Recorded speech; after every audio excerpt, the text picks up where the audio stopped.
মায়ের পায়ের নিচে সন্তানের বেহেশত, মার যদি চরিত্র খারাপ হয় তাহলে কি হবে? আসলে তারপরেও দুনিয়াতে আপনি যতদিন বেঁচে আছেন মায়ের সাথে ভালো আচরণ করতে হবে।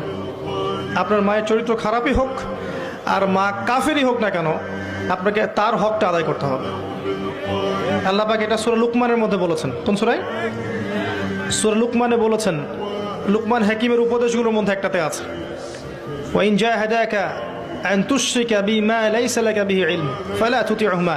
তোমার পিতামাতা যদি তোমাকে আল্লাহর সাথে শিরিক করতেও বলে, এই যে শিরিক সবচেয়ে বড় পাপ বললাম একটু আগে, পিতামাতা যদি শিরিক করতে ফোর্স করে তুমি তাদের আনুগত্য করবে না।